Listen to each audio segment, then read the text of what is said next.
As violence in Iraq has dropped sharply, it has shot up in Afghanistan nearly 7 years into the war. We have a serious problem. Our strategy right now, you'd have to begin to conclude, is not working. A Pentagon report to Congress late last month signaled more trouble ahead, saying the Taliban had regrouped into a resilient insurgency and forecast more attacks to come. For the first time, more international troops were killed in Afghanistan each of the past 2 months than in Iraq. If you said to me, does this mean we're losing the war or things are going badly? I'd answer by saying, if last month there had been no ISAF soldiers lost, I would be very happy, but I would not say it meant we won. An attack on a military outpost in the volatile east that killed 9 U.S. forces Sunday has sharpened the focus on Afghanistan and what officials say are more complex, intense, and better coordinated attacks.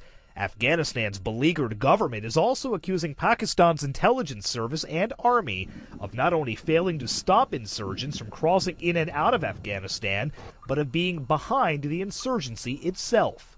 And what we have seen over the last couple of months is that the Pakistan military have not been active in the way they were before. The fact that the Taliban and Al-Qaeda have sanctuary in Pakistan is probably reason why we should continue to be worried, and frankly why we should not be too surprised about this turn of events. And as the violence in Afghanistan has risen, it's brought up comparisons with Iraq from months ago.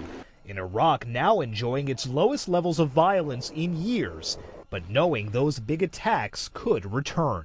It is a very dynamic environment, and so it is difficult to look very far into the future with any degree of certainty. One thing Afghanistan's had, which Iraq hasn't, is broader public support, as the battle, which at least in the U.S. has been seen as more in the shadows.